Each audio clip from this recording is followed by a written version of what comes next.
Going on, FA Nation? Welcome to Fantasy Star DFS NBA live stream. John Impemba here with James Grande, Matt Sells behind the camera on the production here, bringing you a 4-game DFS NBA main slate. James, you did the write-up. You did the playbook, rather. Bringing you today lineups. What do you think about tonight's slate? I mean, it's 4 games. There was just some big news that dropped that kind of shakes everything up. I had my lineups all set, but I have to rework them. So because we know, a lot of salary. Blake Griffin officially ruled out for tonight. Just rest. Second night of a back-to-back, as we know. A really nice matchup, though. And I think this is actually a really interesting 4-game slate. There is news that is going to shake up the slate that we're still waiting on in terms of Gary Harris. So, a lot of people waiting on Gary Harris. Do we play Gary Harris? Do we play Malik Beasley? Do we play Torrey Craig? Do we play all these guys in cash, GPPs? But we're here to help you. And, I mean, I like it. We have some high totals for a 3-game slate. We have big totals for a 3-game slate. 4-game slate. 4-game slate. Sorry, I'm thinking that 3 of the totals are big. That's what I was saying. Which one aren't we looking at? I guess is what. I mean, Celtics Heat is the lowest total on the board, but it still has nice plays. Like Marcus Morris is a cash game. Like he's in every lineup I have made on FanDuel. He's 4.7K. Yeah, that's $3. Ridiculous. Yeah, it's ridiculous. So like there's still plays from that game. Jaylen Brown is an excellent tournament play. Dwayne Wade probably viable for all formats. So like even in the lowest total on the board, like they're still viable. So I actually really like this 4-game slate, all formats. I know generally we both are like, hey, pump the brakes on cash games on 4-game slates, but there's, especially now with the Blake Griffin news, there's enough value to open up. There is, we have the Westbrooks, Jokic's, Paul George's to spend up on. So I like this slate, even though it's only 4 games, and I'm ready to jump into this live stream. Yeah, that's fine. Before we do it, though, let's give a shout-out to our sponsor here, Prize Picks. Tired of trying to win on big daily fantasy sites while friends at Prize Picks create the simplest and fastest daily fantasy sports game. Simply choose over or under on a player's fantasy point projection for the night in order to win. It's that easy. No competing against thousands of pros. No finding minimum value players to fit into your salary cap. With Prize Picks, it's you against the projections. Prize Picks is daily fantasy sports simplified. James, we'll kick it off. Point guard. I put him in the starting 5 video. Obviously, he's probably going to be the highest owned player of the slate, in my opinion. Russell Westbrook gets his matchup against San Antonio. Do you have to play him tonight? Like, I feel, especially if you say there's value opening up with Blake Griffin going down, does Westbrook just become that more easy to own? Yeah, it does. And I think on these 4-game slates, we're looking at opportunity cost, and we're not going to go around this slate and be like, wow, this guy is going to give us 55 points, and we know it. Obviously Nikola Jokic can. He's done it in 6 straight games. Obviously, we know Paul George can. But Westbrook does it on a nightly basis. And if 55 is a floor game that we're going to get on a 4-game slate, it's going to be really hard to not have those 55 points, especially in cash. So I'm okay with fading him in tournaments, and I get it. I think there are pivots at the position, De'Aaron Fox, Jamal Murray at the top, specifically that we can pivot to in tournaments. But in cash games, there's 0% chance I'm fading Russ Westbrook. Yeah, I mean, right. In cash games, he's probably got to be 90% owned, right? At least, I would think, on a 4-game slate. But you did mention some pivot guys. Definitely De'Aaron Fox matchup against Detroit, a matchup we love targeting here. Fox coming off 40 fantasy points against the Suns the other day. He's just really on a roll, continuing to have that breakout season that we had looked for him. Jamal Murray has the best matchup in terms of DVP against the Clippers. Does it worry you at all that he struggled against them, though, in 2 games, shooting just 32% from the floor, averaging 23 fantasy points in the 2 games over 31 minutes? Does that bother you? Or do you think it just, eventually this matchup's too good for him to struggle again? So it's a good point. But he also, to counteract that, he also shoots way better at home this year. So I think where he's deficient in these meetings against the Clippers, he makes up for shooting his percentages at home. We know, what's a better time to target Jamal Murray than on a 4-game slate? No, I agree with you. It's really hard to target him on big slates because he's so volatile. Why not get our exposure here against 25th? And, sometimes people just have off nights, and that could honestly be what it is. If Gary Harris is out, it's even a bigger bump to Murray. I like him with or without Harris, realistically, because Harris isn't a big usage player. But 25th against point guards doesn't scare me at all. Pat Beverly's not playing a lot of minutes, so I don't really see who's guarding him. Avery Bradley, sure, whatever. But it's not scary. Yep. We talked a lot about how targeting the Thunder at shooting guard is really one of the ways to go. Derek White is their shooting guard. He's listed at point guard on FanDuel. He's point guard, shooting guard, I think eligible on DraftKings as well. Got himself into some foul trouble yesterday, so he only played 16 minutes against Memphis. But, before that, he was pretty consistent, putting up, 25-plus fantasy points, playing around 30 minutes. Only $4,900 on DraftKings. FanDuel obviously got prices jacked up to $55. Thoughts on going with White here, given sort of the matchup? I like him. Even in those 15 minutes, he still scored 12 points, and that's his 7th straight game scoring in double figures, which is obviously way better. They projected him to be the starter coming into the year, so we're finally seeing that guy. 81% of his floor time at shooting guard, so that's ideal. Like you said, that's where we attack the Thunder. I like it. I've had a problem all day going between him and Reggie Jackson. I felt like, I've leaned. They're both on back-to-backs, but Pop is really scary on back-to-backs. But 15 minutes, it shouldn't impact White's minutes too much. But I think this Blake Griffin news just kind of solidified that I'm playing Reggie Jackson. Like, if I have $5,000 or $5,500, which is White's price, I'm going to play Jackson in both scenarios. He's averaged 31 minutes on second nights of back-to-backs this year. Now there's no Blake Griffin. He has over a 30% usage rate. I like Jackson for all formats. It's an up-tempo game.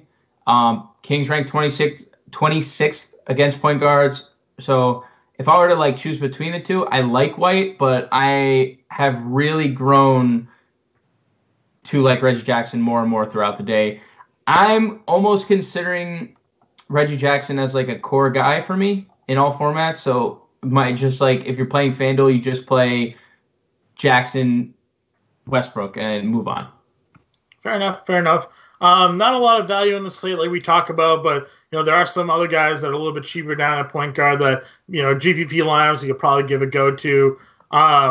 Gilgeous-Alexander is playing really well right now. He had a really good game against Denver earlier in the season. 32 minutes, put up 34 fantasy points. Minutes haven't really been there of late, putting up around 20 minutes a night for the last handful of games. But last 4 games, 33, 20, 23, and 21 fantasy points. Terry Rozier sort of in that same boat, playing around 20 minutes a night. But again, look at his recent production. 2 of these games were starts against Dallas and Minnesota, but 25, 24, 30, 43 start game. 27, though, against San Antonio. Boston has the potential to blow out Miami here. I know they're on a back-to-back, but, talent-wise, they should be a better team than Miami. And you could see Rozier play, some additional minutes tonight. So thoughts on those two guys? I'm not necessarily on Rozier. I think if I were on any of the Boston point guards, it would be Kyrie. Yep. His minutes were limited last night, so I think there's a path for him in tournaments. I think he's going to probably be lower owned too because Westbrook's going to garner so much ownership, and they're on a back-to-back. And so, I get what you're saying. I also don't think Miami is that bad of a team playing at home as well. So I don't know if, it's a 4-game slate, so it's not the worst. It's not the worst thing. But I would rather pivot to Patty Mills at $3,500. Played 31 minutes last night, has played 24 in 3 straight games, and with Rudy Gay off the floor this year, he's averaging about 27 minutes per game. So, I think a GPP option, I like Forbes is my least favorite of the 3 Spurs point guards. I like White, I like Mills for tournaments, and Gilgeous-Alexander's fine too. He's going to be low, under 10% on too. So again, small slate, so I feel like some of these names could just be, darts in your GPP lineup to help you get spend up elsewhere. Moving on over to shooting guard, DeMar DeRozan's the top guy there. Again, we talked about using shooting guards against OKC. wing players sort of fit into that mold. And I mean, DeRozan is such a high usage rate player, that I think you can go to him and be probably fairly confident in his ability. I don't think, I mean, you're going to see the matchup of Paul George on him, but I feel like DeRozan may be a little bit quick for George. Maybe that's just my opinion of the two players. That may not actually, play out that way. But we did just see, Andrew Wiggins just torch OKC recently. I think DeRozan has that same ceiling. We saw him go for 58 FanDuel points against Detroit. He went for 57 in that revenge game against Toronto. There has been a little bit of inconsistency there with DeRozan at times this year, but I mean, he's playing pretty well. I think, again, another top spend-up option. Yeah, I don't necessarily think the quickness. I think Paul George is fine, like in terms of like lateral movement and stuff, like to keep up with DeRozan. But again, he put up almost 60, or he put up 60 fantasy points against Kawhi Leonard. So if you do that against Kawhi, you really have the upside for anybody to do it against anybody. It's a really nice total. The back-to-back is a little scary, but the pace-up spot is really nice. So I have no problem. I like the fact that he hasn't taken a three-pointer over his last 5 games, and he's averaging over 40 fantasy points. It's crazy. It is like those 2 50-point games he had against Detroit and Toronto came without shooting a three. He didn't even attempt one. Didn't even attempt one. So players should follow his mold. Like that's how some players should approach all about the mid-range and getting to the line and getting to the paint for DeRozan there. Guys below him, Buddy Hield, Bogdan, two guys that the last couple of games have kind of burned us, but I mean, they've been playing so well recently, it's almost tough really to just think that trend's going to continue, and they both get really good matchups here against Detroit. Bogdan cheaper than Hield. Hield we've seen have a little bit higher upside. Thoughts on Sacramento guards tonight? So I don't want to say I'm completely off Bogdan, but Shumpert is probable for tonight. Okay. So will that not take you more off Jackson than Bogdan, though? I think it takes me completely off Jackson, but there's also probably obviously if Shumpert's been starting, right? So we could probably project Shumpert as a starter there, which puts Bogdan off the bench. So he obviously gets that minutes cut right off the start at the start of the game because he was playing essentially the whole first quarter for the Kings. He was the one that they kept in. So now we don't get that. So I think he's going to take a 4 or 5 minute hit, and he's 6'2", only $500 cheaper than Buddy Hield on DK. I'd rather play Hield. And I'm not saying I'm completely off Bogdan, but he's always been the one that we've given the bump to when Shumpert's been off the floor, and it would only make sense to remove that bump when Shumpert is playing. So, I think he's okay. I just don't like him as much as Hield because Hield is still the one averaging 20 points a game and still taking 17 shots per game, even when Shumpert's playing. So that's just how I look at it. Bogdan is a tournament play at best for me. Lou Williams, we know what his upside is. We also know that he's not going to play, or he's rarely going to play more than 25 minutes. Struggled in that last meeting against Denver. Only played 16 minutes in that game. I know there was a little bit of a blowout. I think it was 11 fantasy points, not what we're looking for there. But we know his upside. Like I said, this is a good GPP player. Thoughts on Lou Williams today? He's always in play for GPPs. I like him more if Gary Harris is out of the lineup. We don't have to deal with that. But he's in play regardless. 6,900 is a little expensive, but I mean, if we're gonna get 50-point upside, then I'm fine with it.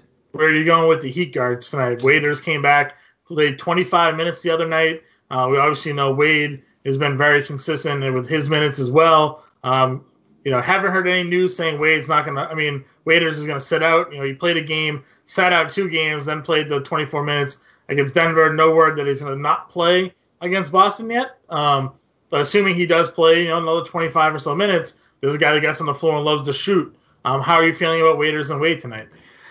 Well, I just don't know how to feel about Waiters because, sure, he came back against Cleveland, and then why did he sit 2 straight games? What was the reason that he sat? Nobody knows, right? They didn't say no. Spoelstra just sat him. There was no reason. So, yeah, it's very encouraging. There's 25 minutes, a 25-minute sample in a game, but we're not guaranteed that he's even going to see the floor. So. Sure, in a GPP, I don't mind taking a shot on Waiters. I feel better about D. Wade and his 23 to 29 minutes that he's seen for the last month, essentially every game. I'm okay with using Wade all formats. I mean, he plays against second units, so he'll probably dodge Marcus Smart for some of the game. Yeah. And Jaylen Brown, we know, is very handsy, very foul happy. So, if we get an aggressive D-Wade going to the basket, I think he can present problems for Boston's second unit, especially considering there's no Aaron Baines to be there at the rim, protecting the rim. So I like Wade a lot. I think Wade's viable for all formats at his price tag on this slate. And again, Waiters, if we get news before this game started and says Deion Waiters is going to play 25 minutes and he's going to start, then I think we change our mindset. On DraftKings 3-5, I would play him in cash. 3-5 for a guy who's probably going to take 10 to 15 shots in those 25 minutes. But until then, I'm just personally going to take a wait and see approach. But I don't fault you for wanting to use them. That's fair. Do you think we get a bounce back game out of Monty Morris if we find out Gary Harris is ruled out? We know that he's going to play probably around 24, 25 minutes. Just had a really bad shooting night against Miami, but the game before that against Houston, he put up 38 fantasy points. Seemed to be productive all year in that role off the bench for them anyways. He's only $4,000 on FanDuel, so I kind of have a little bit of an interest in him and Marco Bellinelli, as I mentioned on the podcast. You said if Gay was out, maybe you'd have some interest in Bellinelli. Again, he's a perimeter shooter. He's a shooting guard, spot that we like attacking the Thunder. Morris obviously has the higher upside, but those are two other sort of cheapy shooting guards that I'm looking at.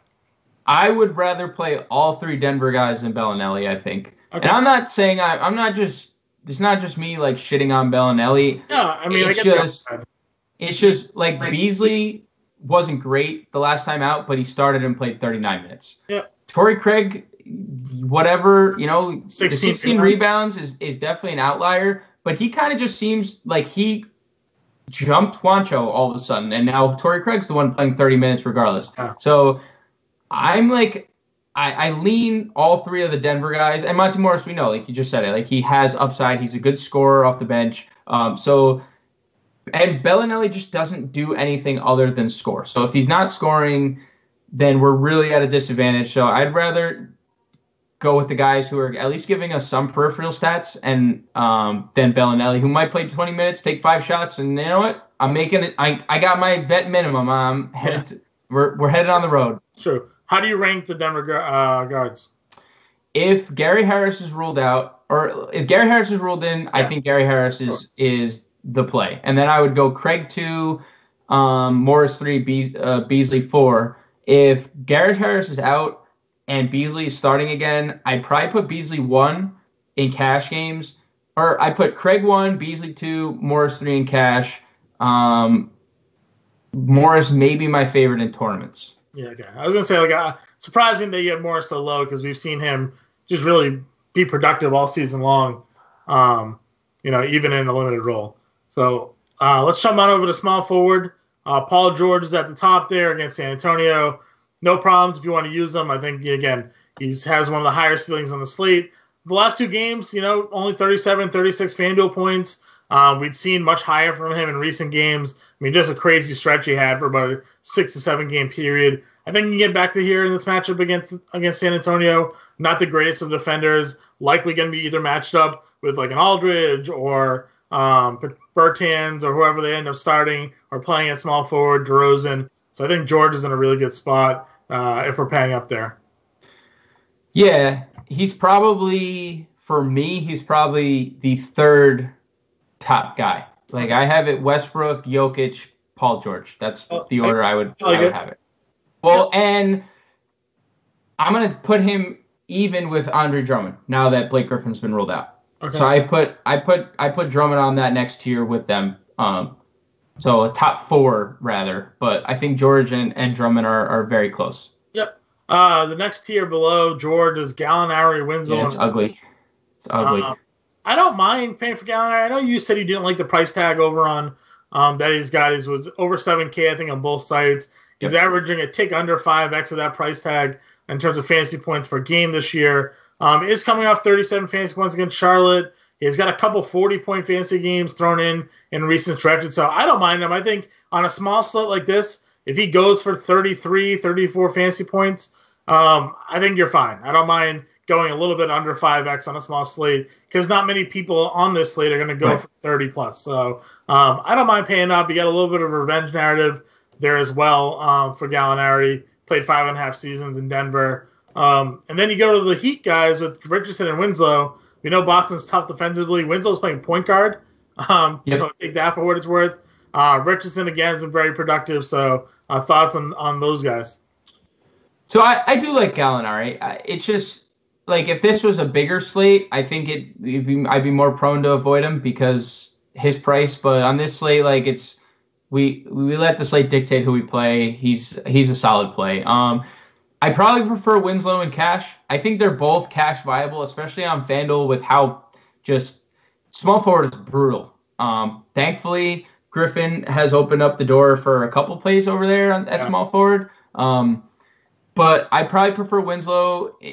I mean, 24 or more fantasy points in like 8 straight games for him on FanDuel. So I prefer him slightly in cash. And Richardson, we know, is still a usage guy. He's still a big-time usage guy. So I like him for tournaments. I don't love him for tournaments, but given the position at small forward, if you're not playing Paul George, if you're not playing, like in my cash lineups on FanDuel, I have Jokic, Westbrook. I'm not fitting Paul George. Like, there's not enough value for that. So I'm going down somewhere, and I'm using one of the Heat guys, and I'm pairing him with Stanley Johnson. And I want to just preface that by saying I don't think Stanley Johnson is the best play in the world. I think he makes more sense on FanDuel because he's min price. The Kings kind of run a smaller lineup with Bielitsa and Marvin Bagley, both like 6'8", 6'9" at power forward. It's an up-tempo game that I think kind of fits Stanley Johnson's play more than it fits John Lewis. And, I would rather pay down at small forward on FanDuel than I would at power forward because Marcus Morris is already a free square over there at 4.7. And, there's guys like Millsap. It's just a deeper position at power forward. So, given the opportunity cost, I'm going to use and lack of depth at the position, I like Stanley Johnson as a core play on FanDuel. Stanley Johnson, FanDuel, cash. I mean, he might play 18 minutes. He might play 20 minutes. He might play 30 minutes. The game that Blake Griffin sat out earlier in the year, Lure played 31 minutes. Stanley Johnson played 18 minutes. I remember touting Lure on this last stream, and you were not in on him. And he gave us, 13 fantasy points. He got a lot of fouls, and then but that's what he does, which is why I'm leaning Johnson on FanDuel. But I think a approach you do on DraftKings because of late swap, we put him in our utility, like you said. You could put Stanley in, you could put Lure in if you're playing cash games. Whoever's the starter, you just keep in. They're both 3-1 on DraftKings, so you don't have to save some salary for one or the other. They're literally the same price. So Stanley is a core play for me on FanDuel because of the lack of position. I'm going to probably play him everywhere. Other than that, small forward sucks. Justin Jackson I wanted to play, but you can't with Shumpert back, with Bagley back. You just can't. You just can't. Power forward at the top was Blake Griffin. Again, not playing tonight, so roll him out. Marcus Aldridge, I'm not in love with him tonight if he's going to be playing center or even front court really against Steven Adams or Jeremy Grant. I don't like that matchup really for Aldridge. In a game stack it works, but again at 8K, look at these recent game logs we're getting out of Aldridge. They're not coming close to really paying off that price tag. You go down. Tobias Harris typically I like playing. But Millsap potentially is going to be defending him, and we know how well Millsap plays. Harrell is too small to go against Denver, I think, in my opinion. If they try to go small there, I think he could possibly struggle. To that effect, he did have a double-double in 19 minutes against them. So, always a boomer bust player at Montrez, but you're playing 7-6 on FanDuel. It's so expensive. So again, it's power forward's an interesting spot. I like seeing Millsap play minutes. I think that's possibly a spot to take a look at. Tatum started off hot yesterday and then, cooled off. But again, 25 minutes because of the blowout. Where exactly are we going at power forward? Because it basically falls off a cliff after you get past Tatum, really, Jeremy Grant, Bagley, Tice, I would, Bam. We know Marcus Morris already for whatever reason is priced so low, but the rest of the group is kind of gross. So I love Millsap tonight. I think Denver is just in one of the best. I mean, Denver is just in a smash spot, but 28th against power forwards for Millsap. It's a huge pace-up spot, and like you said, the minutes probably the best thing we've seen. 30 fantasy points in 2 of his last 3 of his last 5. So the production has been on the rise as well. Marcus Morris is another core play for me on FanDuel at least, and I'm okay with him on DraftKings. His price fell after going for 35, and I understand that. Right. This pricing isn't based off yesterday's performance because they released the slate pretty much 1-to-1 locked, so they can't react in time to that. But I mean, he's still better than this. Like he's still better, right? Right, he's still better than a sub 5K player. So yeah, I'm in on Morris here for sure. Other than that, though, I mean, if we were to find out that Marvin Bagley, could play 25 minutes, which he can, I think that would be super interesting. Because I think Tice is still in play. I do too. I am totally in on Daniel Tice, especially just considering that Al Horford's knees are Al Horford's knees. Like on the back-to-back. Yeah, they're not getting better. Like they're not getting better. And on second night of a back-to-back isn't going to improve that. Yes, Horford played in the teens in minutes yesterday, but I mean, Tice has played in the teens in minutes his last 4 games and has given us 25, 24, 34, 22 DraftKings points. So as a tournament play, sure. Bertans, I think same thing. Sure, tournaments. Bam Adebayo, sure, tournaments. Yeah, but I like him. I think he could probably give Tice issues on that second unit just because he's a lot bigger than him. Yeah, Tice will have to stretch the floor against Bam, in my opinion. Which he can do. He can stretch the floor. So. But other than that, it's just, it's ugly. John Lure, 3,500. Yeah, that's where else you go. Like, if Lure's starting for cash games, DraftKings, you just play him. I think that obviously, like I said, I just told you my contrarian pivot, not even contrarian, my pivot is Stanley Johnson, who I think matches up well. Even Luke Kennard could, but I don't think we need to go that crazy. I mean, he played 19 minutes last night, but it was a blowout. So if you want to play Luke Kennard, be my guess. But my guess would be Lure starting, Stanley off the bench, but I just prefer Stanley. Fair enough. Moving on over to center, Jokic, obviously the top guy here. Should be, a really good spot. Only played 20 minutes again, and that was a blowout game against the Clippers. 19-6-3-1, 30 fantasy points in the 20 minutes the last time out. But I mean, we're seeing just huge numbers come out of him again. 11K is pretty steep though, and I know there's some value that opens up on this slate, but and I know you said you have them in the lineup. It's a lot of money on a small slate, I think, because there's just so limited a value. Are you using Jokic in cash games, or do you think you're just going Westbrook and more of an even balanced lineup after that? Like, how are you approaching Jokic in tournaments? So on FanDuel, I'm using Jokic and Westbrook in cash. Okay. And I think it really was helped out by the Blake Griffin news because we can pivot to Stanley. It shores up Reggie Jackson, who's really cheap everywhere. And, guys like Marcus Morris are cheap. So you're able to do it on FanDuel. On DraftKings, I'm playing Westbrook. It's really hard to fit Jokic in there. I think you could pivot from Jokic and save $1,400 to Drummond on DK cash. So I think that's how I'm approaching it. But I think Jokic is an elite tournament play. I think he's an elite play in all formats, but I just prefer Russ in cash if you can only pick one to Jokic. Okay, that's fair enough. Drummond, you said, is one of your favorite plays now. Yep. How much of a boost does Drummond get? How much closer does he bring you to deciding to use him over Jokic just because of the salary savings? You're getting $1,300 off if you play Drummond on FanDuel. And he could go for 50, 60 fantasy points, I think, if Blake's off the floor in this matchup. We already usually like attacking Sacramento anyways. Right. Thoughts on just paying up for Drummond instead of Jokic in terms of potential ceiling here? I mean, Why don't do both on DraftKings? Play in both. You could fade Russ, like we talked about, and you play in both. Luckily on DraftKings, we could play two centers. Yeah. Drummond 1.46 fantasy points per minute with Blake off the floor. So, I mean, he put up 40 fantasy points last night, going 2 for 12 from the floor. The guy has massive upside. Is he the most skilled offensive player? No, but the offense is going to run through him. It's going to run through Reggie Jackson all night long. So, Sacramento ranks 20th in team rebounds this year. And 28th in DVP. It is a fantastic spot. And that's why I put Drummond up there with you, like we were talking about him with Paul George. Like it's an all-around great spot. I mean, we just saw Nurkic go for 90 against them, and he has Dame Lillard to play with, and he has CJ McCollum.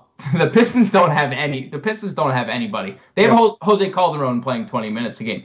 Yeah, not anymore. So yeah, not anymore. But I mean, Drummond's an elite play, and you're right. I think it's perfectly fine to pivot off of Jokic, especially if you want the savings to go down to Drummond. Perfectly fine with that. I think it makes a lot of sense on FanDuel because a lot of those builds with the Westbrook-Jokic combination are going to have one of the Denver guards. And if Gary Harris is rolled in, then you drop down to Drummond and you can spend up at your second shooting guard position on FanDuel. Yep, I like that. Whiteside in GPPs, I think, is something to certainly take a look at. I still hate that he's just like not seeing minutes. It's just so frustrating because, I mean, he played 29 against Washington and he goes for 50 fantasy points. And then every other game is pretty much like 22 to 23 minutes, 24 minutes. So frustrating spot. But again, he should have a little bit of an advantage, at least, I think, against Boston. We do talk a lot about Al Horford and his knee problems and whatnot. And the knee problems don't seem to be limiting him when he's on the court. It's just limiting his overall ability to be on the court. Yeah, that's what it is. You're right. So, I mean, it's not necessarily that Horford is labored too much. And, I mean, obviously that could, one, jump up for a rebound and come down wrong and the knee, he's dealing with knee tendonitis. So it's just, I think it's more of a pain management thing than anything else. And he's been productive if you look at his game logs, really, when he's been on the floor. So not to knock Horford too much, but I do think Whiteside's going to give him a lot of problems if he gets in the paint. In my starting five video, I threw Steven Adams up there. Thunder, the number one rebounding team, and San Antonio ranks 23rd in team rebounding. So I think Adams is going to absolutely dominate the glass tonight, whether it's Pirtle, if it's Marcus Aldridge. I mean, good luck to him. Worst defensive rating on the Spurs. Adams is incredibly consistent, averaging 34 fantasy points over the last 6 games. The minutes are always going to be there for him. We know he has a 40-point ceiling. I mean, I think, again, there's a lot to like in this matchup here for the Thunder. What's the spread on this game? I know you said it earlier, but I'm spacing on it. Is it? It's close. It's a close game. I had it pulled up. The Thunder are favored by 1.5. Yeah, so I mean, I think I like game stacking almost. Give me a little George and Adams and Westbrook and, fill in some of the value elsewhere because I think there's a good spot for them here against San Antonio. I mean, Adams is super safe. Like, we said it last night on the podcast. You said it in the starting five. Like, I feel like it's just like any price point he goes to, he just gets. Like, it's just like 35. If he goes up a little bit, he's going to get a 40. He checks his DFS pricing before he starts? I do. I actually do. I mean, figures out what he needs. Yeah, but also, like, he looks like he doesn't have internet. Like, he might not even have internet. I'm not totally sure. So maybe, but he might not even have internet at his house. I don't know. Fair enough. Other centers that you're taking a look at here tonight? Obviously, again, depth is minimal.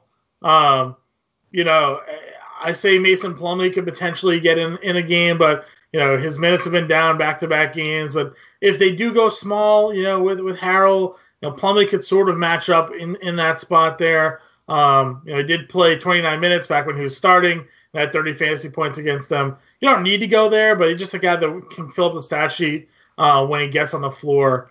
Gortat's been playing a lot of minutes, only played 12 against Charlotte for whatever reason. Where are you going? Is there any value centers that actually stand out to you? If there was one value center I've been thinking about all day, it's Marcin Gortat. And he was really good for a 4-game stretch, and then he played 12 minutes. And he was actually really good in those 12 minutes. They just didn't need him against Charlotte. Yeah. But, like, if you think about the way that Denver plays, Jokic is 7 feet tall. Mason Plumlee is 7 feet tall. Trey Lyles is 6'10". They need big bodies. So just like theoretically, if you like think about game theory, Gortat makes sense to play 20 plus minutes, against Plumlee, against Jokic. Mm-hmm. But like that would probably be him and Plumlee would be the only two centers I would even consider. All right. Any final thoughts on this 4-game slate here? No, I do think it's worth, if you're playing DraftKings especially, watch the Denver News. If you're playing FanDuel and you just want to avoid that situation, it's fine. I think Torrey Craig is the safest one of them all if Gary Harris plays because he's been starting. I'm just going to throw that out there. Okay. But no, that's it.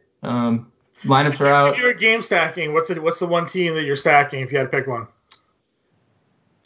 I don't want to say this, but I'm going to say it, and I'm going to say the Pistons because the value opened up, and a 3-man stack of Johnson, Drummond, Jackson.